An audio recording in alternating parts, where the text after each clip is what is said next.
Nous sommes à plus ou moins 2 mois de l'entrée en liste des Léopards Football Senior aux éliminatoires Qatar 2022, zone Afrique. À Lumbashi, les fauves congolais vont recevoir les Taifa Stars de la Tanzanie et quelques jours plus tard être reçus par les écureuils du Bénin. Dans un groupe relativement prenable, les Congolais ont l'air d'être entre les mains. Mais il y a un gros point d'interrogation autour du technicien capable de conduire la barque dans ces joutes.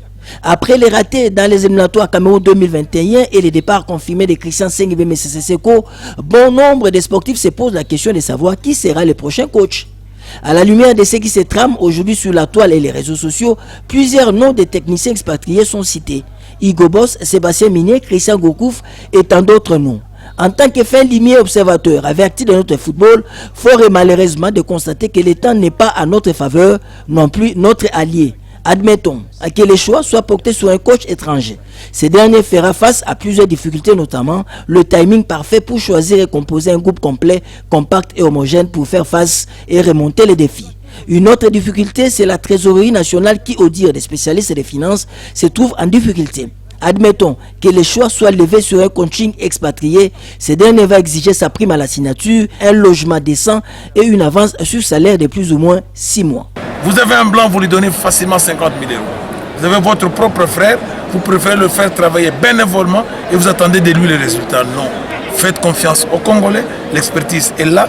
J'avais eu à lâcher que si vous voulez nous mettre en défi, donnez aux entraîneurs congolais la charge de gérer les éliminatoires de la Coupe du Monde. Mais compte tenu du contexte, un mois donné en expatrié, ça sera un peu difficile, connaissant le sillage du football congolais, s'accommoder avec le nouveau joueur, s'accommoder avec le système que nous avons dans ces pays.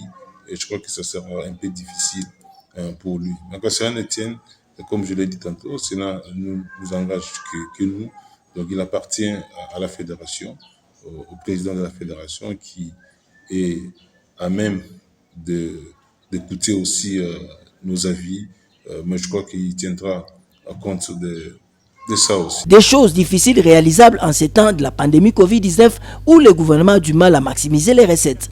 Comme palliatif, nous proposons au ministre des Sports de vite entrer en contact avec la FECOFA pour qu'une option soit choisie pour nommer un collège de coachs nationaux. On cite les noms de Otis Ngoma, Ibenge Florent, Andy Foutila et tant d'autres qui formeront un collectif sous la moule de la direction technique nationale. Nous estimons que le nom que nous avons entendu à travers le média, à travers certaines sources, des noms qui circulent, ce sont les entraîneurs. Ils peuvent aussi entraîner notre équipe nationale.